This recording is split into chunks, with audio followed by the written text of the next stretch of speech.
Shalom, shalom, bonjour Nadège, je suis très heureux, très content de te recevoir sur notre plateforme JCRV des Nations. C'est un centre, vous savez, Jésus-Christ est la résurrection et vie des nations, hein, c'est juste pour proclamer le nom de Jésus. Et je suis très ravi de te rencontrer, hein, parce que je me souviens quand je t'ai vu au magasin et que tu faisais partie de ces personnes qui géraient le magasin, et c'était toi qui étais beaucoup plus comme étant une lumière au fait dans ce magasin, et ça a attiré beaucoup de clients, et j'ai dit ah tiens, cette femme elle a quelque chose certainement, et pas du point de vue négatif, mais je pense que ça vient du Seigneur, et c'est pour cela que je voudrais savoir ce que le Seigneur a fait dans ta vie. Hein, tu es une maman, tu as des enfants, et que Dieu a fait beaucoup de choses dans ta vie, et donc pourquoi pas témoigner, hein? Donc c'est pour cela je voudrais bien que tu nous partages ta foi et tes expériences avec le Seigneur. Donc merci de ta présence. C'est moi, Ouais. gloire au Seigneur Jésus.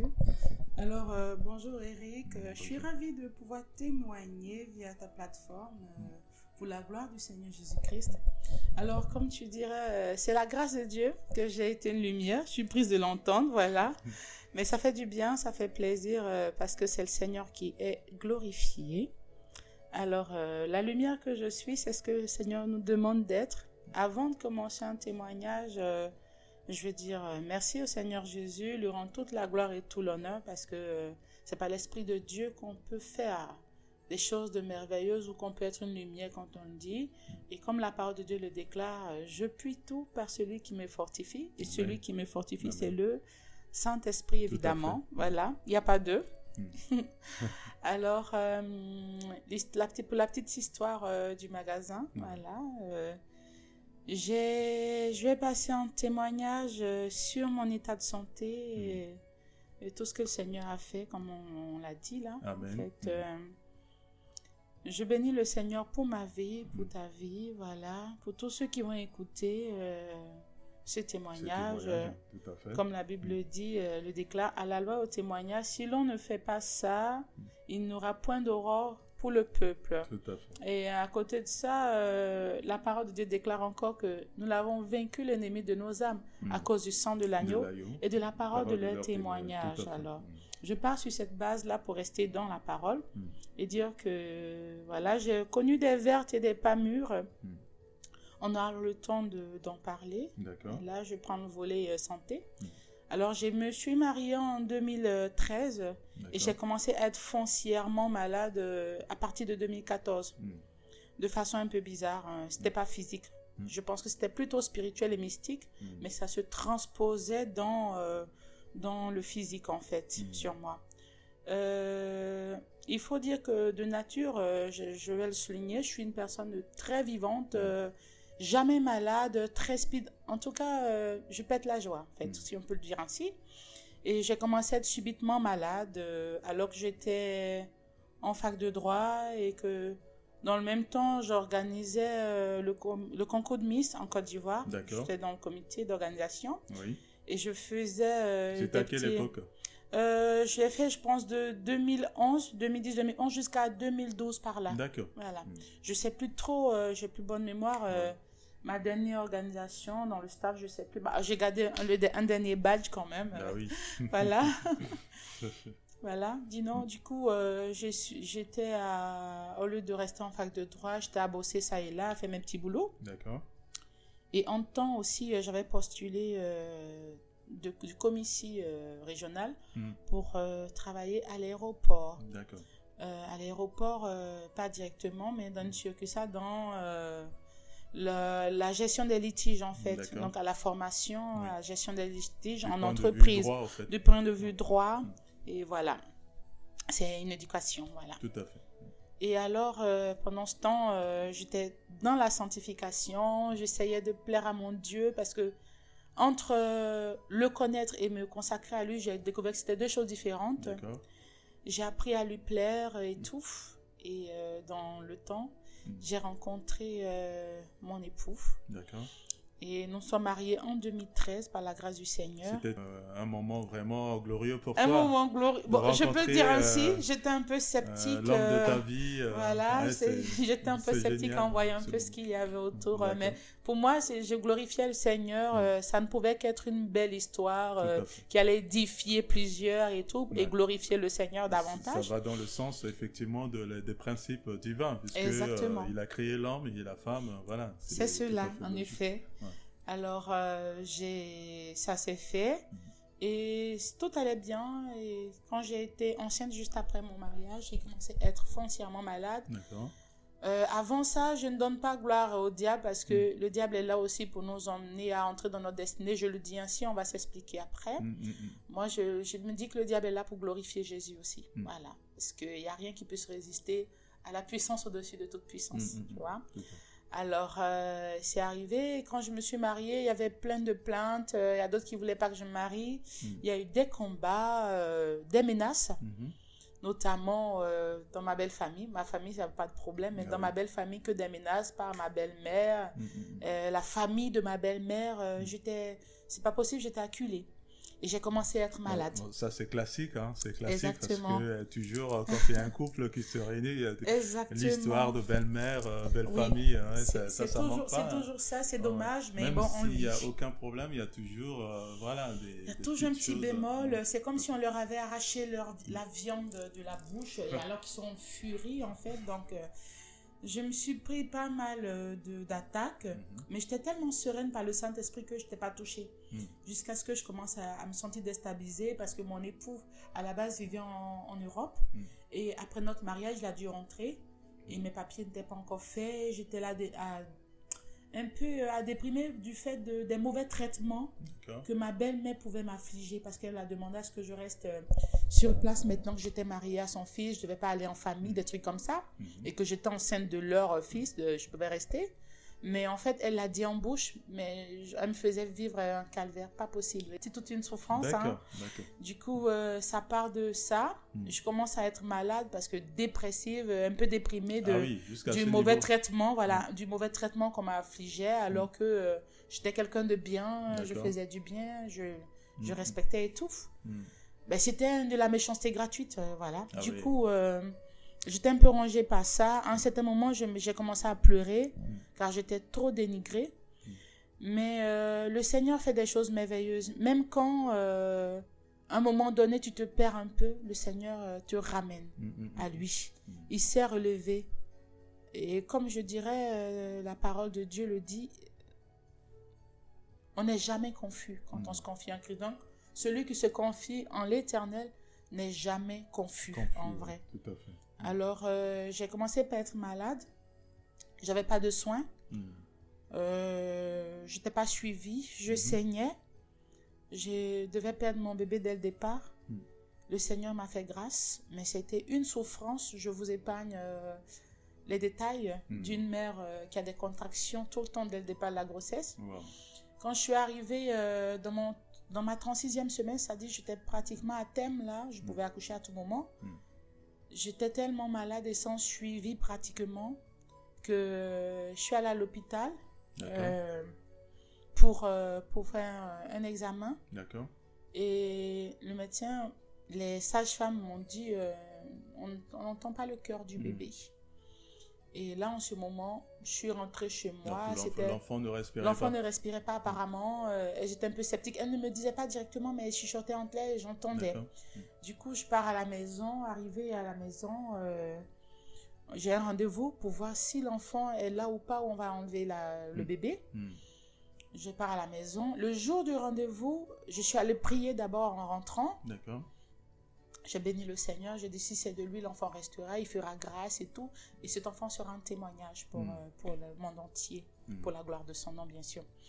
Alors, je suis rentrée et le jour du rendez-vous, je ne sais plus combien de temps après, le matin, ma belle-mère est arrivée avec des gens, ils m'ont insulté, ils m'ont dit des méchancetés, j'étais blessée, mais personne ne savait ce que je vivais, même pas mon mari, qui était à distance. Du coup, le même jour, on finit de bien me laver. Je prends, vraiment pour rien en fait, sans raison valable. On me dit même, quand tu vas aller accoucher, tu vas mal accoucher. Tu vas rester là-bas en couche. Ouais. C'est comme si j'avais fait du mal alors que j'ai rien fait. J'ai juste dit oui à un homme qui voulait de moi. Voilà, j'ai pas commis de crime. Ou peut-être que mon crime, c'est d'avoir accepté vraiment Jésus. Donc, ils ont prononcé des paroles. Ils ont prononcé des paroles de malédiction. Toi, et quand ils ont fini, quand elle a fini, elle m'a dit, lève-toi, on va danser pour glorifier le Seigneur. Et pendant que j'étais en pleurs et affaiblie, je pensais à mon bébé qui apparemment n'était pas bien dans mon ventre et tout. Elle m'a dit, maintenant que tu devais partir quelque part, tu peux sortir, tu peux partir. Ce même jour-là, je ne suis pas partie à mon rendez-vous. Je devais aussi aller voir une parente juste pour changer un peu les idées. Je n'avais plus la force d'y aller. Je me suis juste déshabillée, je suis restée couchée mal. Et le lendemain, je suis partie à l'hôpital. Quand je suis arrivée, la sage-femme, cette dame-là, que Dieu la bénisse encore, m'a dit, on va faire un dernier essai pour voir. Donc, elle m'emmène chez le gynéco. Limite, on fait une autre, pas une écho, mais pour voir un monitoring. Voilà, à peu près. Et puis, la dame reste vraiment un long temps, je ne sais plus combien de temps, à chercher le cœur du bébé. Ah oui? Oui, elle cherchait. Elle secouait la tête pour dire, il y a quelque chose, pour dire non, en fait. Et j'étais à intercéder. Je disais merci Seigneur. D'accord. Je le bénissais parce qu'en toute chose, il faut lui dire merci. Je le dis et c'est vrai, je le pratique. Ouais. Je lui dis merci pour tout.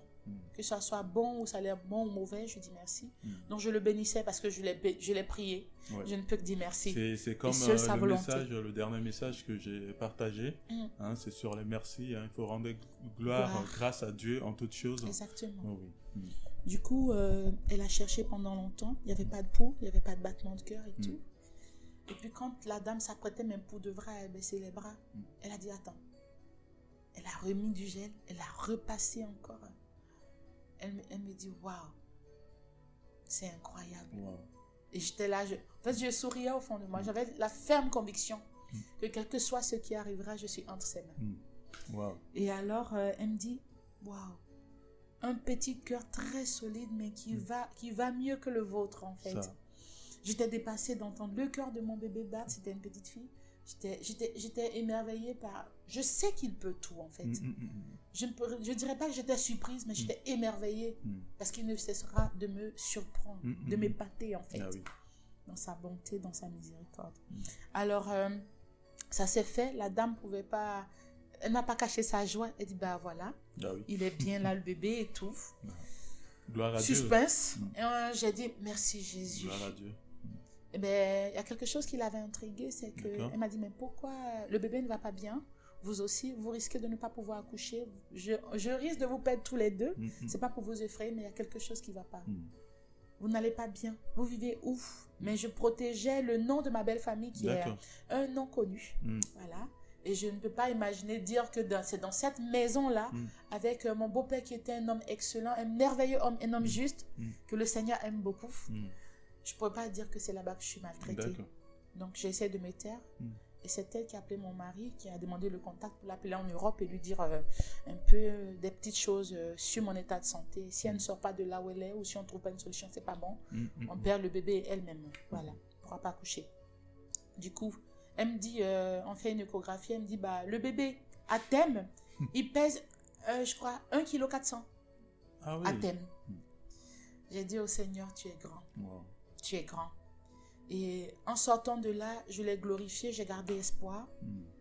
C'est plus que ça, mais on ne peut pas tout dire pendant un enregistrement. Tout à fait. C'est une question de relation sincère avec Dieu lui-même, intime et directe avec Dieu. Avec Dieu, ouais. Une relation privilégiée avec le Seigneur. C'est plus profond que ça. Et l'enfant grandit aujourd'hui. Finalement, je suis rentrée chez mes beaux-parents. J'ai pris mes affaires, vu que ça faisait un moment, j'avais été trop polie de demander à rentrer chez moi pour me traiter. Mon beau-père n'en savait pas grand-chose parce que je n'allais pas aller lui raconter ce que sa femme me faisait, voilà. J'ai pris juste quelques affaires, quelques robes, et puis je suis rentrée chez mon papa, en famille, qui était dans un quartier non loin. Il était allé se faire opérer à l'extérieur. Du coup, moi je suis rentrée, j'ai ma grande soeur, mon aînée qui était là, qui était venue, elle a pris soin de moi. Et pendant ce temps, je priais, mais j'étais dans un état pas bien, mais je me suis dit que ça va aller. Même si on m'a dit que je ne vais pas accoucher, je vais mal accoucher, beaucoup de choses. J'ai gardé confiance parce qu'avec lui, tout est possible en bien. L'enfant a quel âge maintenant? L'enfant a 8 ans. D'accord. Oui, très solide, très intelligente, Wow. très aimante. Bravo. Remplie du Saint-Esprit surtout, voilà, parce que c'est lui qui l'a tenue, qui la tient. Okay. Et je suis allée chez mon papa, je pense que ça fait 1 semaine ou 2, le temps d'accoucher. J'attendais mon époux, c'était pas sûr qu'il arrive. Oui. Et quand il a pu arriver finalement pour l'accouchement, j'étais tout le temps dans mes contractions. Enfin, j'étais habituée à être dans les contractions. Et je suis partie à l'hôpital. D'accord. Le bébé, finalement, on ne savait plus combien de kilos il pesait, entre-temps. d'1,4 kg, je pense, ouais, sans exagérer. Je suis allée à l'hôpital. On m'a dit, madame, vous allez accoucher à 0 heure. On est parti. Et quand nous sommes arrivés à l'hôpital, c'est bizarre. Pour une dame qui va accoucher là, maintenant, la dame me dit, il y a quelque chose.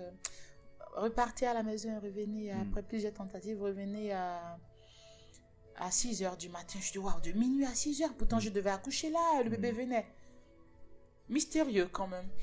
Du coup, je ne pouvais plus m'asseoir. Les femmes qui ont déjà fait des bébés savent ce que c'est.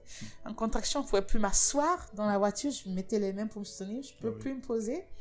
Et c'était trop difficile à faire. Je suis entrée, j'ai réussi à m'endormir un peu parce que j'avais pris des médicaments. Et les moments d'après, on est reparti, mais je vous assure, à 6 heures encore, on me dit non, ce n'est pas le moment. J'ai encore galéré.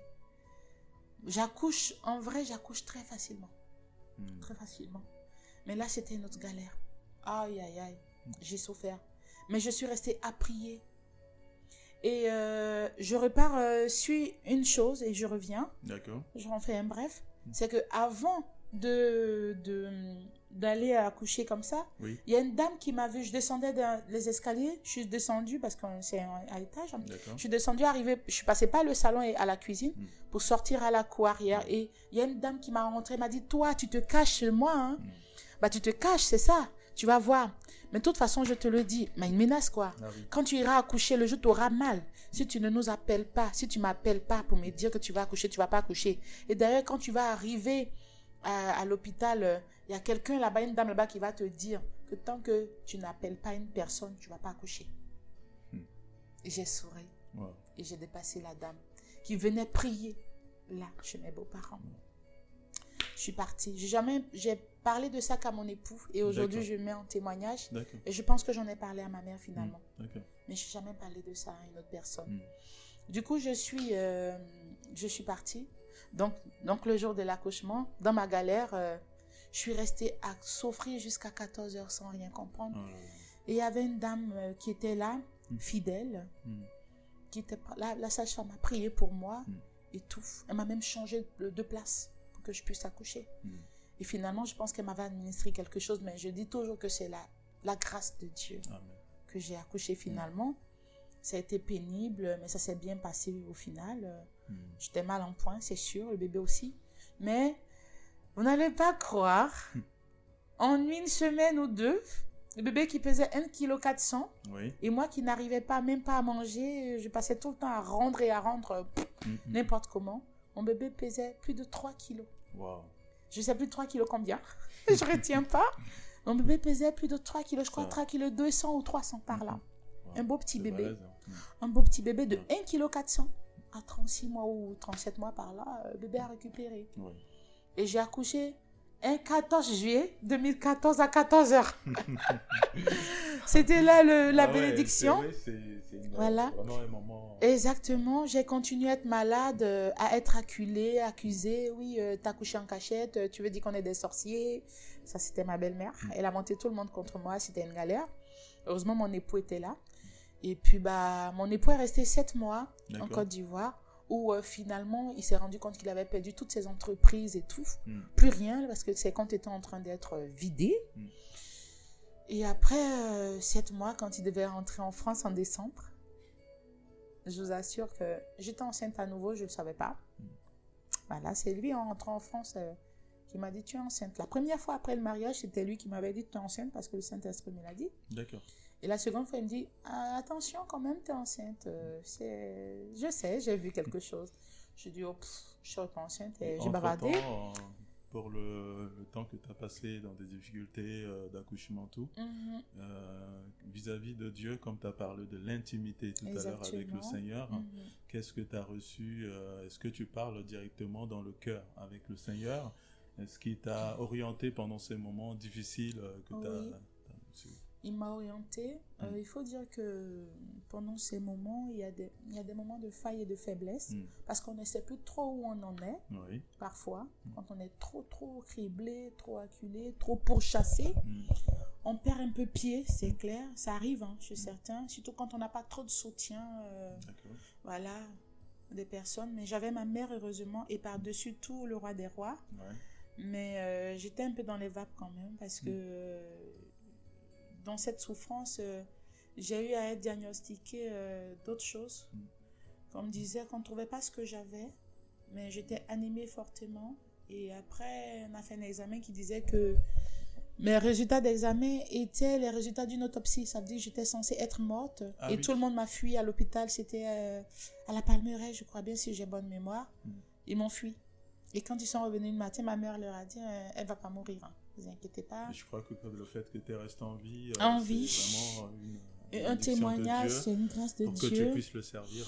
Et je disais toujours à Dieu, les promesses, ce que tu m'as dit, tu ne l'as pas encore fait avec moi.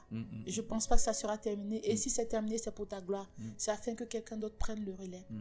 Et c'est comme ça que je suis restée confiante. Les gens étaient étonnés. J'ai encore les documents aujourd'hui qui disent que j'étais morte, que c'était fini. Voilà.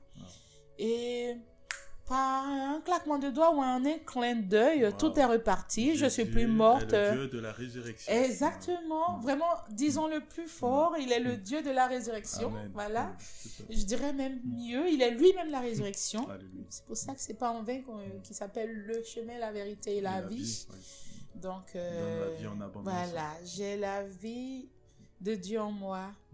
Je peux le proclamer et quelqu'un voudra aussi le proclamer. J'ai sa puissance, j'ai sa force, j'ai sa capacité. Voilà. Et je le dis haut et fort, c'est une grâce. Et pareil, voilà, c'était un trouble à chaque fois que je devais faire des enfants. Pareil pour ma troisième grossesse, c'était dur. C'était une autre galère. Je ne devais pas avoir le bébé, mais je l'ai eu. Exactement. Il était aussi mort dans le ventre. Il n'y avait même plus de liquide amniotique. Mais subitement, quand j'ai des Saint-Esprit, il a commencé à bouger pour sortir. Donc, il a entendu la voix du Saint-Esprit. Il a entendu, parce que je parle avec les enfants dans le ventre, je leur parle de Jésus. Je leur dis, on va méditer la parole de Dieu. Tu vois comme ton Dieu est vivant. C'est une bonne manière de faire. Exactement, depuis le ventre. Tout comme je parle avec eux naturellement, mais moi, je leur parle de Jésus et ils sont en plein. Il y en a d'autres même que je dis, je porte le Saint-Esprit en moi. Et c'est ce qui se passe, du coup, on communique. Voilà. Et ça a continué jusqu'à ce que je rentre retrouver mon époux en Europe. En temps, j'ai vécu une galère. C'était toujours mystique. C'était pas normal. C'était anormal selon mes résultats. Et il y a une dame qui m'a dit à l'hôpital, un médecin m'a dit, vous priez, vous êtes religieuse? Non, je suis pas religieuse. Je proclame Jésus-Christ de Nazareth. Elle dit, accrochez-vous parce que ce que je vois dans vos résultats, c'est inhumain. C'est pas normal, mais vous êtes en vie quand même. Quand on a ce quota-là, on n'est plus en vie normalement. Accrochez-vous, on est devenus pratiquement amis, sœurs en Christ, voilà, pour glorifier le Seigneur. Et du coup, voilà, ça s'est fait. Entre-temps, je suis rentrée en France et j'ai eu une maladie rare. J'ai été diagnostiquée d'une maladie rare. Entre-temps, des insuffisances corticotropes et gonades. Beaucoup. Point de vue santé, beaucoup de choses. Franchement, on aura le temps. Et je bénis le Seigneur parce que je prie que ce témoignage touche des gens et que ça édifie plusieurs, que ça ramène des gens, que ça fortifie quelqu'un quelque part là où il se trouve désespéré, acculé, voilà, là où il n'y a plus d'espoir. Sachant que Dieu agit toujours. Jésus-Christ agit toujours. Amen. Pour tous. Il ne fait point exception de personne. Et il ne connaît point l'ombre d'une variation. Il est amour. Oui, il est amour. Il est le même hier, aujourd'hui, éternellement. Ça ne changera pas. Alors, pareil, j'ai été très malade. J'ai connu... Ce qui fait que quand il était sur la terre, tu te rappelles, quand il était sur la terre, Jésus, il passait de lieu en lieu pour faire que du bien. Du bien aux gens. Et donc, quand on est enfant de Dieu, on a l'amour de Dieu en soi. Exactement. C'est la multiplication du bien. Voilà. On essaie de lui ressembler. Tout à fait. Il a dit suivez-moi. Du coup, on porte notre croix, comme il dit, on le suit. C'est pas facile. On peut être repoussé, rejeté par certains qui trouvent qu'on est trop bas, trop humilié. Ils auraient aimé qu'on soit peut-être orgueilleux et fier, mais c'est pas le cas. Non, mais on essaie d'aller d'ailleurs, de mieux en mieux. Dieu résiste aux orgueilleux. Exactement. Donc, c'est exactement ce que je pensais. Et voilà. Il fait grâce aux humbles. Donc, je préfère qu'on reste dans notre humilité en Christ. Tout à fait, oui. Et être humble, ce n'est pas se laisser marcher dessus, c'est de savoir faire aussi la part des choses. C'est de connaître son identité en Christ. Pour ne pas se laisser aller à n'importe quoi, par n'importe qui, voilà, exactement. Garder sa fierté. Je peux dire que je suis fière en Christ, je suis orgueilleuse en Christ. Pourquoi? Mon orgueil, c'est de garder les valeurs de Christ. Voilà, ça, j'ai cette fierté. Voilà, sa parole. La crainte. Voilà, ça, on ne peut pas l'enlever. Normalement, un enfant de Dieu, il peut tanguer, il peut même tomber, se relever, mais qu'il sache toujours son identité en Christ. Tout à fait. Exactement. Alors, c'est une continuité de témoignage. C'est toujours dans la santé, dans les calvaires du quotidien.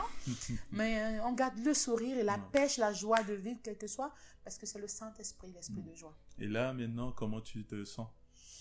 Là, après avoir traversé pas mal de choses, une ménopause précoce, j'ai connu la cécité à pratiquement 90% de ma vue. Voilà, je ne voyais pas, je me cognais à tout. J'étais sourde par moment.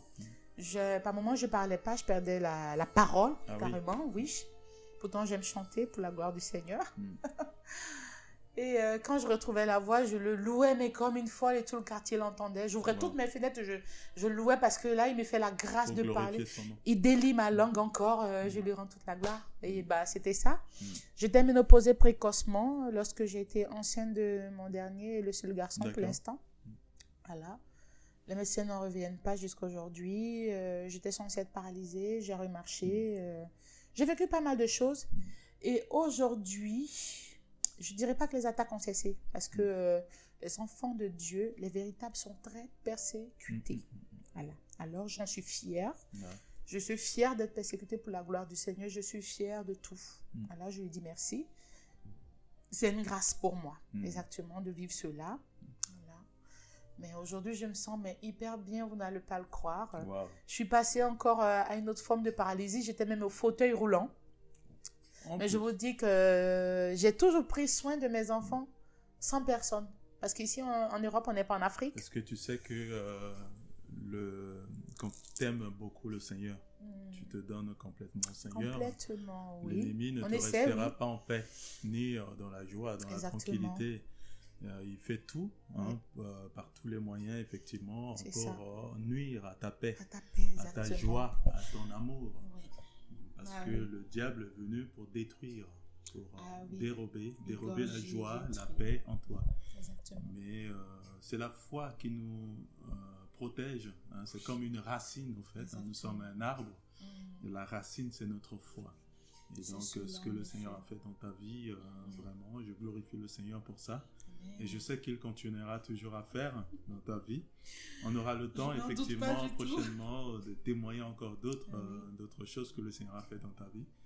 Et si tu me permets, je suis prêt pour prier pour toi. Avec plaisir. Et que le Seigneur manifestera sa grâce dans ta vie et il viendra au secours de ta famille, de tes enfants, de ton mari. Oui, exactement. Parce que je crois, comme tu crois au Seigneur qu'il est capable de tout. Et moi, je me réjouis parce que entre-temps, tu avais dit tout à l'heure, tu es entre les mains du roi des rois. Exactement. Alors, donc, c'est vraiment du bonheur pour nous d'être dans la main de l'Éternel, Dieu Tout-Puissant.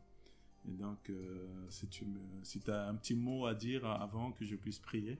Oui, je vais dire, comme l'artiste du Seigneur disait, Adaï, et chantait, dit, I overcame. I overcame, pour dire qu'elle a vaincu. Et bien, c'est parce qu'il vit que je vis, en fait. C'est parce que Christ vit que vous vivez. Voilà.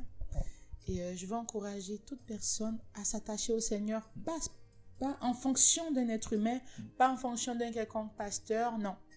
Mais il faut qu'on ait une relation avec Christ intime, c'est très, très important. Quand on dit certaines choses, les gens ont tendance à dire oui, c'est trop facile, c'est parce que tu ne vis plus ça ou tu as des solutions. Ah non, on passe tous par des moments difficiles. Il ne sert à rien de baisser les bras.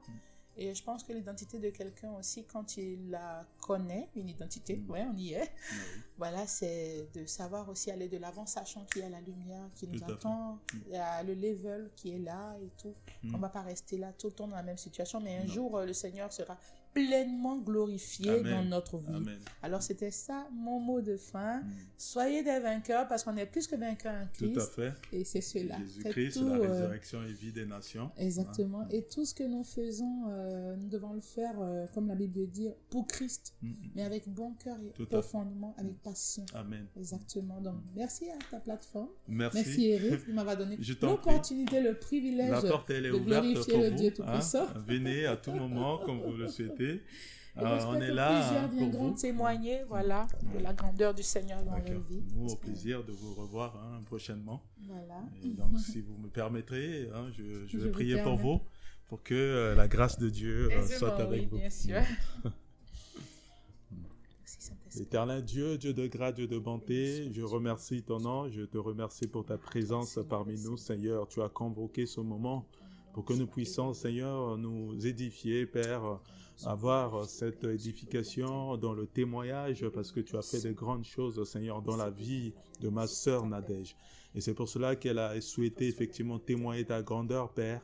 Je prie, Père éternel, Dieu, pour sa santé. Seigneur, tu es venu sur la terre, tu as guéri les malades, tu as libéré les captifs, tu as délivré les opprimés. Et c'est pour cette raison, Père, que je t'en supplie, je prie en ton nom, Jésus-Christ, que tu viens en aide, Père, de la vie de ma sœur Nadège, afin que, Seigneur, toutes sortes de maladies dans sa vie la quitte maintenant au nom de Jésus-Christ de Nazareth. Je proclame, Seigneur, ta santé dans sa vie. Que ton sang, Seigneur Jésus-Christ, purifie tout ce qui est mauvais en elle. Que ton sang, Seigneur, la lave afin qu'elle se devienne, Père, pure devant ta présence, l'Éternel Dieu. Je détruis toutes les forteresses, tous les plans, tout ce que l'ennemi a sémé dans son corps pour qu'elle puisse avoir de maladies partout, Seigneur. C'est une autre qui arrive, une autre pour déranger, Seigneur, sa tranquillité et sa quiétude. Père, que cet esprit, j'ordonne à cet esprit de la libérer instantanément au nom puissant de Jésus-Christ de Nazareth. Qu'elle reçoive ta guérison, Jésus-Christ de Nazareth, afin qu'elle puisse témoigner ta grandeur. Père, merci. Tu viendras, l'Éternel Dieu, en elle pour la libérer de toutes ces sortes de maladies, l'Éternel Dieu, qui la dérangent, qui la bloquent. Nous te remercions, Seigneur Jésus-Christ, pour sa famille. Nous te remercions pour son mari. Nous te remercions pour ses enfants. Étends ta main de protection sur elle. Au nom de Jésus-Christ, quel que soit, Seigneur, le lien qu'elle a tissé, Père, ou elle a eu dans le monde de ténèbres, que ce lien soit brisé, que ce lien soit brûlé par le feu du Saint-Esprit au nom de Jésus-Christ de Nazareth.